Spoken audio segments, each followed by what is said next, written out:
채널K 뉴스입니다.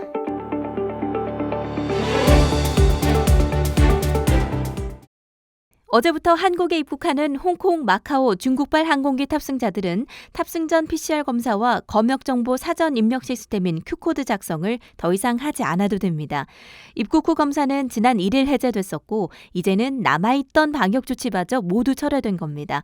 한국 코로나19 중앙관리대책본부는 중국 춘절 이후에도 중국 내 코로나19 상황이 안정화되는 추세이고 또 신규 변이 바이러스로 인한 우려도 적다며 철회 이유를 밝혔습니다. 또 같은 날 호주 역시 홍콩, 마카오, 중국발 승객에 대한 탑승 전 검사 요구사항을 취소한다고 발표했습니다. 홍콩 관광청이 3월 31일까지 홍콩 시민들의 최애 장소를 추천받습니다. 현지인이 보장하는 관광 명소를 제시하기 위한 건데요. 헬로우 홍콩 공식 사이트에 접속해 음식, 도심 속 오아시스, 도심 속 명소 이 세 가지 주제별로 개당 5군데씩 추천할 수 있습니다. 자신만의 추천 장소를 글이나 사진을 통해 제출해도 됩니다. 이벤트 기간이 끝나고 나면 관광청은 홍콩 시민 최애 장소 15곳을 선정해 관광객에게 공개할 예정인데요. 응모자들 중 최종 선정 목록에 가장 근접한 추천을 해준 시민 1000명에게는 150 홍콩달러가 들어있는 특별 제작 옥토퍼스 카드와 카드 보관함이 증정됩니다. 3월 16일 다음 주 목요일부터 등교 전 신속 강원 검사 실시 요건이 완전 폐지됩니다. 학년에 상관없이 일괄 적용되고 학생, 교직원은 물론 학교 방문객들까지 학교 시설 입장 시 별도의 체온 확인도 하지 않습니다.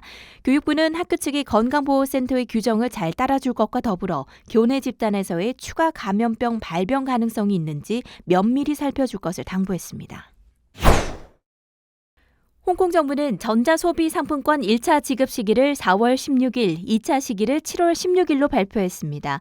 18세 이상 영주권을 소지한 거주민과 신규 입국자에게는 1차 금액 3,000 홍콩달러가 우선 지급되고 나머지 2,000 홍콩달러는 3개월 후에 배포됩니다.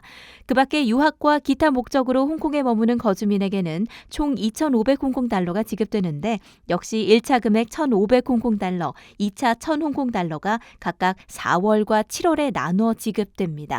소비상품권은 전자지갑 알리페이, BOC페이, 페이미, 탭앤고, 위챗페이 등을 통해 사용 가능하고 1차 소비상품권 만료일은 10월 31일, 2차 만료일은 내년 1월 31일입니다. 한편 전자바우처 수령 수단 변경은 2차 지급에만 가능한 것으로 알려졌습니다. 1차 지급에까지는 지난해 전자바우처를 수령했던 수단을 통해 그대로 지급됩니다. 중국 본토 관광객들이 홍콩을 다시 찾기 시작한 지 3개월째 명품 시장을 중심으로 소비 활성화가 기대됐지만 홍콩이 예전과 같은 글로벌 명품 시장의 지위를 회복하기엔 힘들어 보입니다. 반정부 시위와 제로 코로나 정책으로 인해 명품 브랜드 상당수가 홍콩 시장에서 철수한 반면 중국 시장에서의 신규 매장은 늘리고 있기 때문인데요. 한때 중국인들에게 홍콩은 유일한 면세 쇼핑 지역으로 인기가 높았습니다. 하지만 하이난과 마카오가 중국 당국의 면세 지역 확대 계획에 포함되면서 중국인들에게 홍콩은 더 이상 유일한 선택지가 아닌 게 된 거죠. 게다가 하이난의 면세 규정이 추가로 완화돼 더 많은 면세점이 입점을 앞두고 있습니다. 현재 홍콩 침사 추이의 상가 임대료는 팬데믹 이전 대비 41% 하락했고 유명 쇼핑거리인 캔톤로드의 공실률은 약 53%에 달하고 있습니다. 홍콩에서 100명이 참가하는 실제 오징어 게임이 오늘 오후 3시 30분 완차이 스타디움에서 열립니다. 주 홍콩 한국문화원과 홍콩 한인체육회가 코리안 게임 오징어 올림픽을 준비했는데요. 총 20개 팀 100명이 참가해 무궁화 꽃이 피었습니다. 달고나, 딱지치기, 2인 삼각 달리기 등 무려 10여 종의 다양한 한국놀이를 즐깁니다. 신청서를 제출한 지원자는 총 100명 모집에 300명 이상이 몰려 하루도 안 돼 마감됐습니다. 오징어 올림픽 우승팀에게는 최대 약 5천 홍콩달러의 상금이 주어지는 등 3등에게까지 시상이 이뤄집니다. 홍콩의 꽃축제가 3년 만에 돌아왔습니다. 지난 금요일부터 시작한 행사는 다음 주 일요일까지 코즈웨이 베이 빅토리아 공원에서 만날 수 있습니다. 올해의 테마는 블리스 인 블룸으로 수국을 전면에 내세웠는데요. 홍콩, 중국 본토 및 해외에서 총 225개 기관들이 갖가지 이국적인 꽃을 선보이는가 하면 각종 화분 화초, 감탄을 자아내는 조경이 방문객들을 맞이합니다.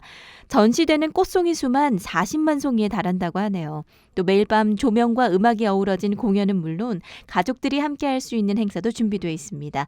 2019년 63만 명의 방문객이 찾았던 꽃축제. 마스크 없이 꽃향기를 즐길 수 있어 올해도 역시 많은 사람들의 발길이 이어질 전망입니다.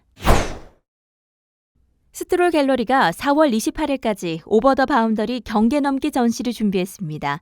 한국 내 신진 작가 지원 프로젝트의 일환인데요. 동양화에서 익숙한 일상 속 식물에 주목한 김현우 작가, 얽히고 설킨 섬유를 통해 우리 관계에 대해 탐닉하는 임희나 설치 작가, 이 두 작가의 전시회입니다.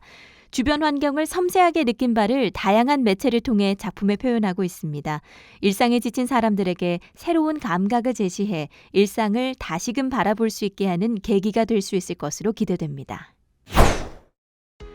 3월 셋째 주 홍콩 날씨입니다. 일요일인 오늘은 한낮 기온 27도까지 오르면서 덥겠습니다. 다음 한 주 맑고 건조한 날씨가 예상되는 가운데 지역에 따라 가시거리가 좋지 않은 곳도 있겠습니다. 한낮에는 초여름 같은 날씨를 보이겠지만 주 초반 아침으로는 가벼운 외투나 얇은 긴 소매옷 입으시는 게 좋겠습니다. 아침 평균 최저 기온은 19도, 한낮 최고 기온은 25도 가까이 오르겠습니다.